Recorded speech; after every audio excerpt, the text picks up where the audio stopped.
ሰላም ውድ ሀገሬ ልጆች እንዴት ናችሁ? ሁሉ ሰላም እግዚአብሔር ይመስገን። ዛሬ ደግሞ የምንሰራው ማለት ነው ስንየት ደጃጅ ማለት ያው የዳቦ ማለት ነው። ለራት የሚሆን ቀለል ያለ በመጀመሪያ ሽንኩርት ከትፈን እንደዚህ ከተቆላላ በኋላ ትንሽ ነጭ ሽንኩርት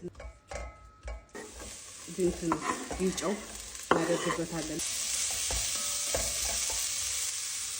እዚህ ጋር ደግሞ ቅመም አለ። ቅመም ያለው ማለት ማንኛውንም ቅመም መጠቀም ትችላላችሁ። ከሙን ካለ ትንሽ ጨው ፓፕሪካ አርጋችሁ አንድ ላይ አንድ የዶሮ ማጂ ማለት ነው። በጣም እንዲያምርልን ዋለን እኔ አንድ ዶሮ ነው የተጠቀምኩት እንትንን ማለት ነው። አጥንቱን አውጥቼ አዘጋጅቼ ቀቅዬ አዘጋጅቼ ያስቀመጥኩት ነው። እናንተ ደግሞ ሰደሩ ካለ ሰደሩ መጠቀም ትችላላችሁ። ዶሮውን አድርገን ወተት ማለት ነው 2 ብርጭቆ ወተት እናደርግና 2 ማንኪያ ዱቄት ነጩን ዱቄት ክሬም እንሰራለታለን እንደ መኮረኒ በሸሚል ማለት ነው።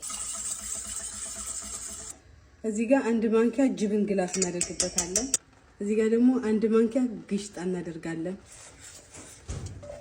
ዳቦውን እንደዚህ ከደረደርን በኋላ ማለት ነው ጅብን ግላስ ያደረግን እንደዚህ እንቀባዋለን።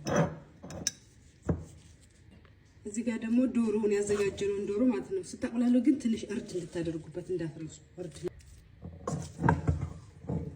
እንደዚህ ከደረደርን በኋላ ድጋሚ እንደዚህ እናደርግበታለን። ከፈለጋችሁ ጅብን ግላስ ማድረግ ትችላላችሁ፣ ግን ጅብን ግላስ ይበዛል።